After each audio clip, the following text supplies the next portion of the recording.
Hello dear students, a very warm welcome to all of you in this virtual class.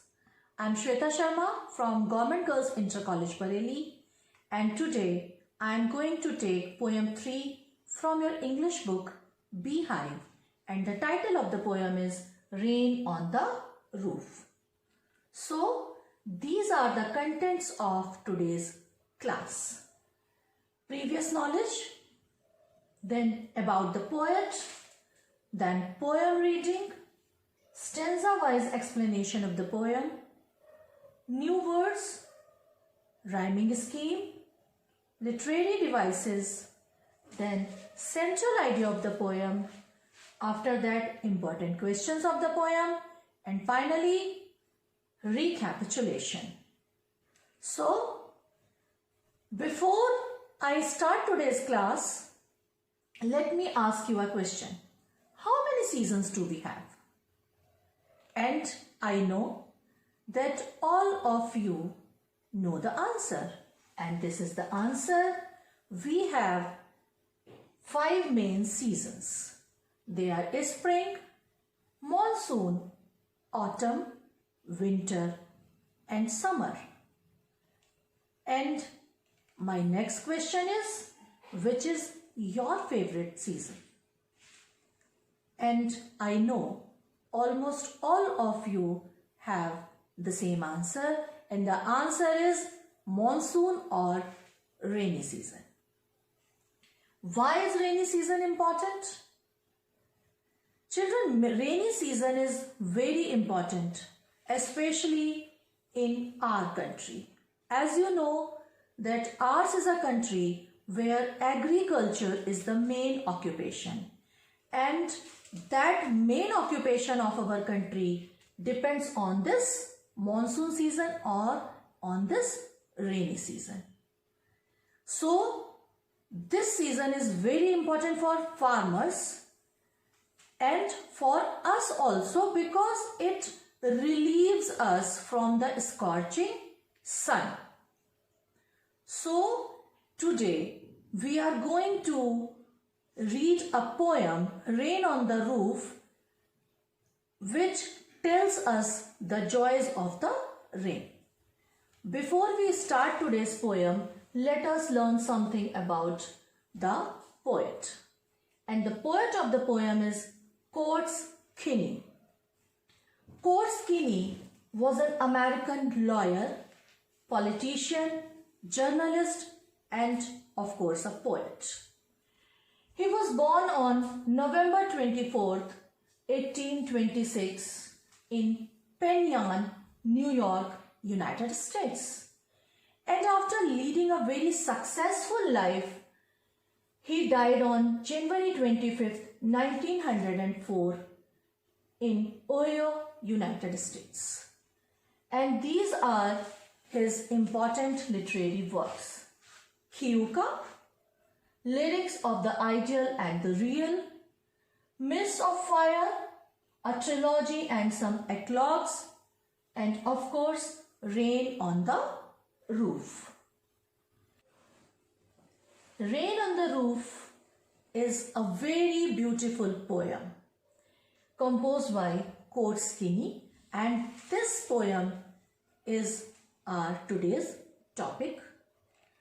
So first of all, let me read this poem for you loud and clear. When the humid shadows hover over all the starry spheres, and the melancholy darkness gently weeps in rainy tears. What a bliss to press the pillow of a cottage chamber bed and lie listening to the patter of the soft rain overhead. Every tinkle on the shingles has an echo in the heart, and 1,000 dreamy fancies into busy being start. And 1,000 recollections weave their air threads into woof as I listen to the patter of the rain upon the roof. Now in memory comes my mother, as she used in years agone, to regard the darling dreamers, ere she left them till the dawn. Oh, I feel her fond look on me, as I listen to this refrain, which is played upon the shingles by the patter of the rain. So children, this is the poem, and now I will explain the poem stanza wise. This is the first stanza. When the humid shadows hover over all the starry spheres, and the melancholy darkness gently weeps in rainy tears. Children, what is humid shadows? Humid shadows is actually the clouds, and hover is moving here and there or roaming here and there. As you know that clouds keeps on moving or keeps on roaming here and there in the sky in the monsoon season over all the starry spheres. Starry spheres is stars all around, the group of the stars. It means it is a scene of night. In the night, when the clouds are roaming here and there in the sky, they are called as humid shadows because they are full of humidity. They are full of droplets, and soon they are going to rain. And the melancholy darkness gently weeps in rainy tears. Melancholy darkness. What is melancholy?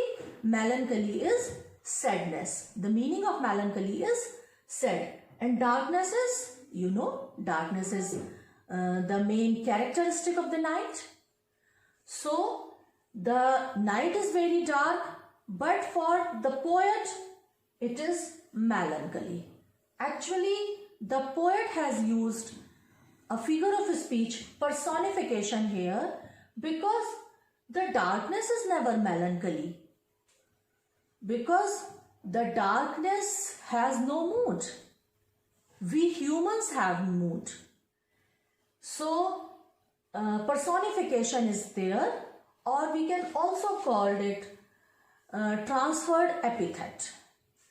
Epithet is actually an adjective, and when an adjective is used from one noun to another, or the adjective is transferred from one noun to the another noun, the figure of speech transferred epithet is used there.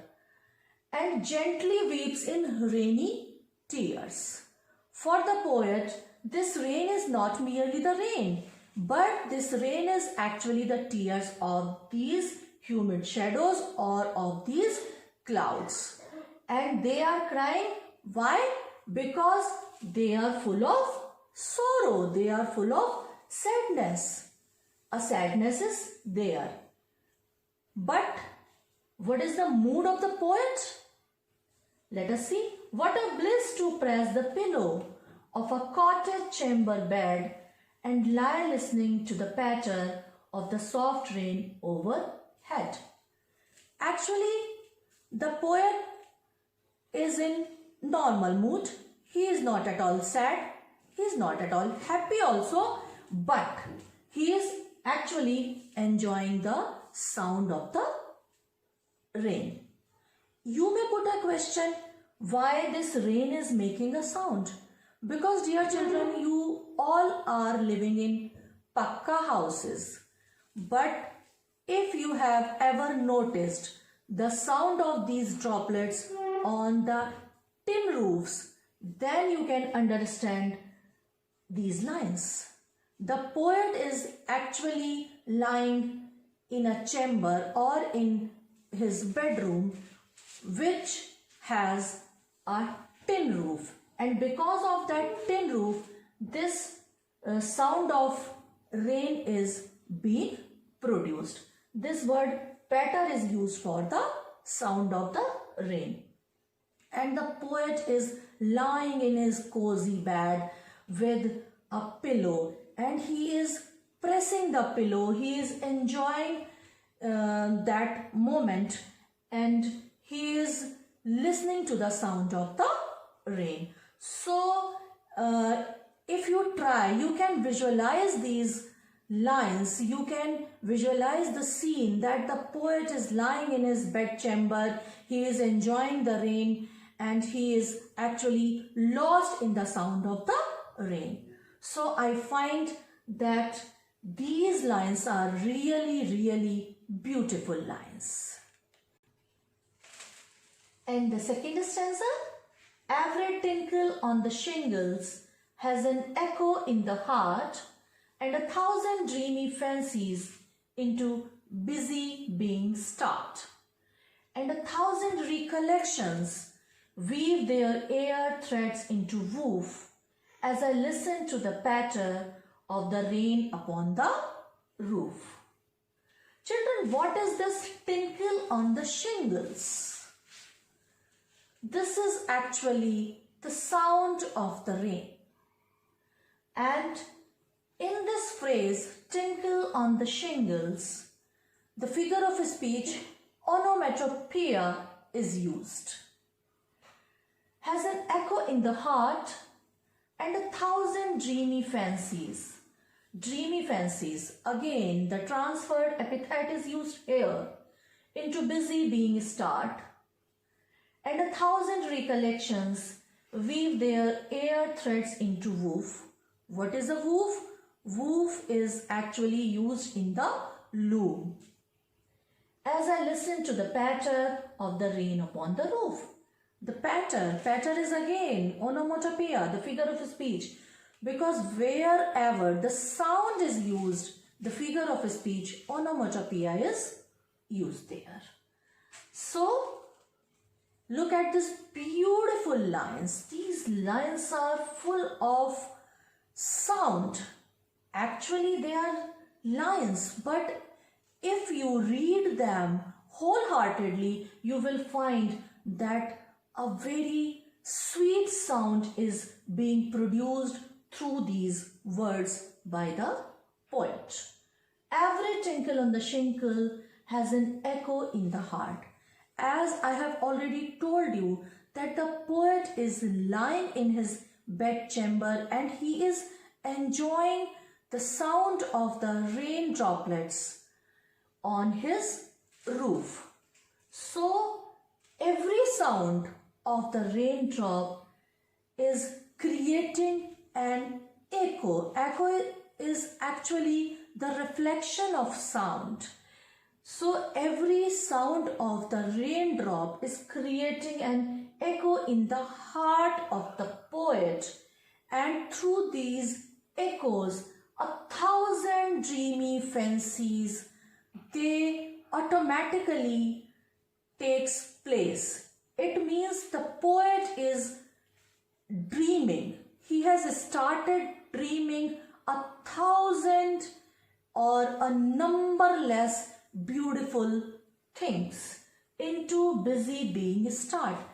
Why busy being start? Because in our life we are like robots. We are leading a robotic life. We have no time for these natural beauties. We have no time to feel these natural beauties. We have no time to enjoy these bounties of nature. But as the poet is lying in his bedchamber, and luckily he is free, and at this free time when rain is falling on his rooftop, he is enjoying, he is lost in the sounds of these raindrop, and he has started dreaming a lot many things, and 1,000 recollections weave their air threads into woof.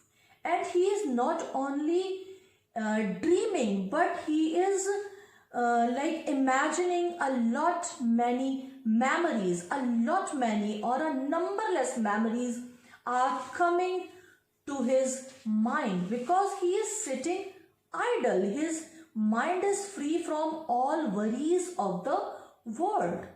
he is not at all busy at that time, and in that free time all the previous memories have come to his mind. They have gathered there, and he is enjoying all these memories, all these dreams.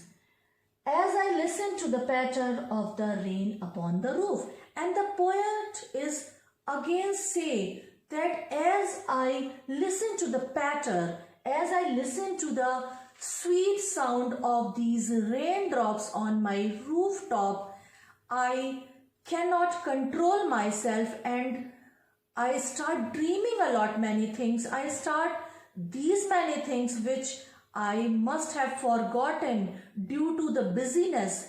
A lot many memories have come to my mind because I am free now.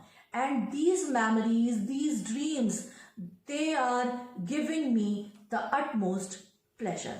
So children, I am sure you must have also enjoyed this stanza because this stanza is also really beautiful.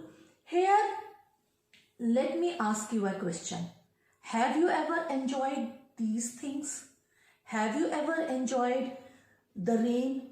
Have you ever found yourself lost in memories or found yourself lost in the dreams, as you all are small children right now, and you must have decided your aims, what you are going to become in your life.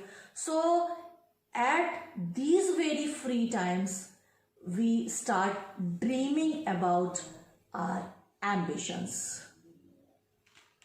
And now the third stanza. This is also very sweet. Now in memory comes my mother, as she used in years agone, to regard the darling dreamers, ere she left till the dawn. Oh, I feel her fond look on me as I list to this refrain, which is played upon the shingles by the patter of the rain. Children, as the poet is a grown-up man now, and his mother is no more alive, or his mother is no more with him, so all of a sudden he has started memorizing, he has started remembering his mother, and he lost in the memories when he was a young child, and his mother used to look at him with the utmost love. Children, you all must have experienced that love. You must have noticed, you must have seen that kind of love in your parents' eye, in the eyes of your mother as well as your father. So children, I want to draw your attention towards two important words here. The first word of line 4.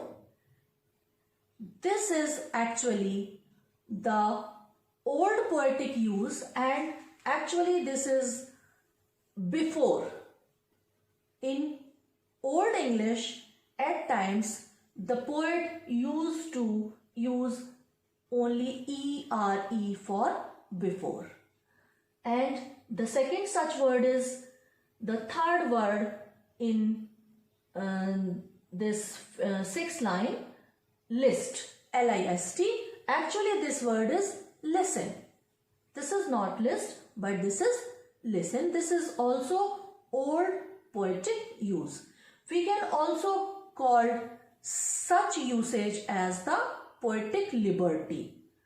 Actually children, while composing a poem, a poet has got some liberty. He changes a few words for the rhyming of the poem. And again the sound of raindrop is used. So again the onomatopoeia, shingles, patter, etc. These sounds are there. Now the explanation of these lines. Now in memory comes my mother, as she used in years ago. As I told you that the poet is a grown-up man now and his mother is no more with him. He is no more alive. But all of a sudden, he started remembering him. He started remembering the pleasant time he spent with his mother. When he was a child, he also used to enjoy rain, and his mother used to look at him with the utmost love, with the utmost care, with the utmost affection into her eyes. Oh, I feel her fond look on me. The poet is feeling her fond look. Fond is actually liking, and here the fond is actually affectionate look. Her look, which was full of affection, her affectionate look on me, like he want to say that he remember that how lovingly, how affectionately his mother used to look at him when he was a young child. As I listen to his refrain, which is played upon the shingles by the patter of the rain. And as the sound of these rain droplets is coming into his ears, he is totally lost in the memories of his lost mother.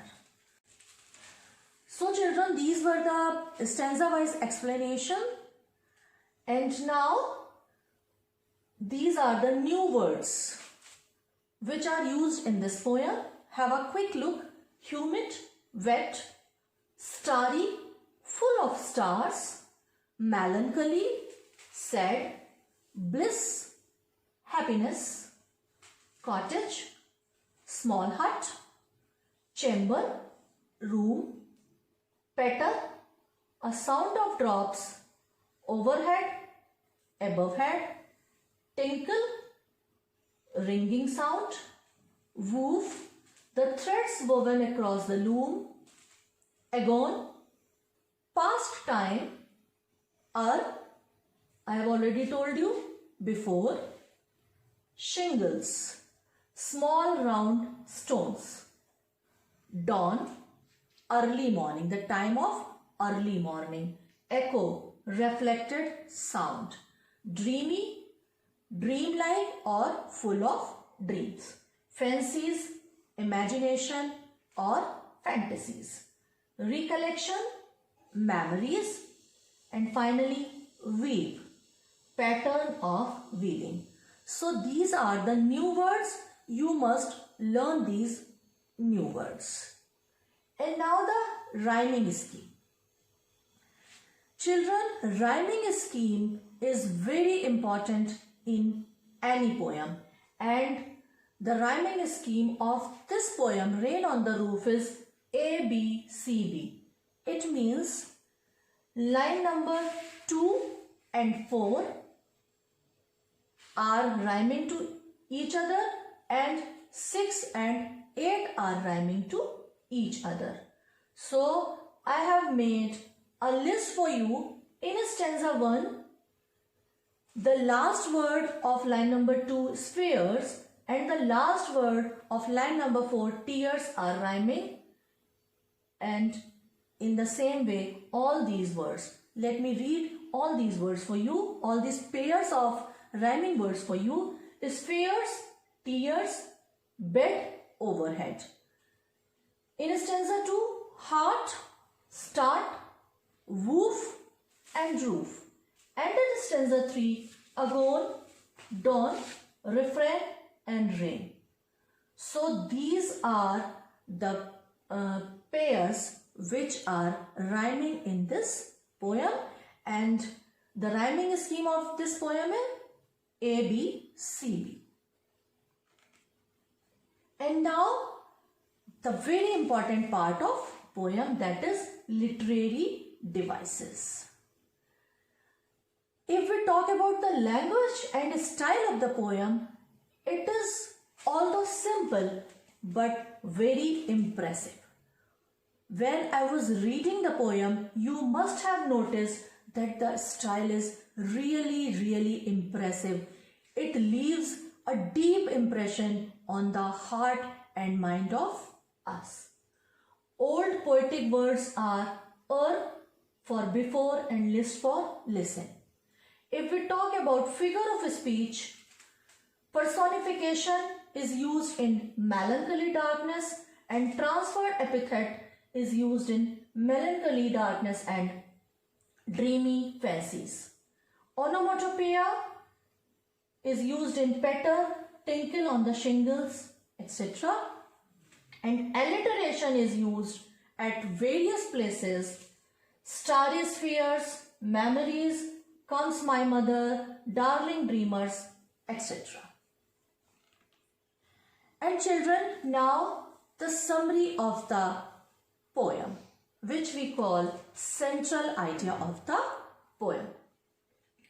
The poet talks about the joy of sleep that comes through gentle rain to compensate the sadness in the atmosphere due to humidity. Like a small child, he can sleep in his cottage listening to the music being created by droplets of rain falling on the rooftop. Each raindrop creates an echo in the poet's heart, filling it with thousands of fantasies. While listening to the musical sound of the rain, he remembers his mother, how she used to admire him during his childhood.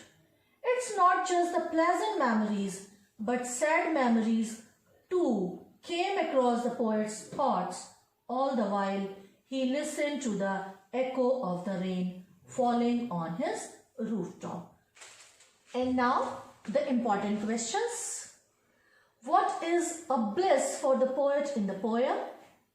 Second question is, what does the poet dream of?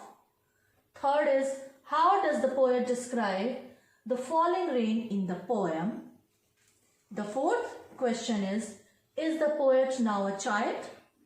Is his mother still alive? And the fifth question is, what is the single major memory that comes to the poet? Who are the darling dreamers he refers to? Children, these are the important questions. Please note them down. And now the recapitulation.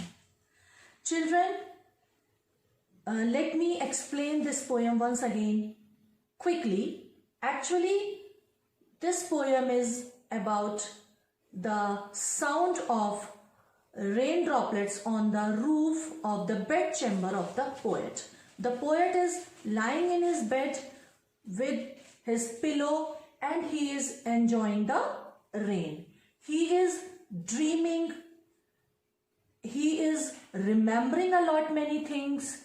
Then all of a sudden he started remembering his lost mother, and then he lost in the memory of his mother, and finally the poet ends the poem. So this was a very beautiful poem. I hope you all must have enjoyed this poem and of course today's class. Thank you and have a nice time.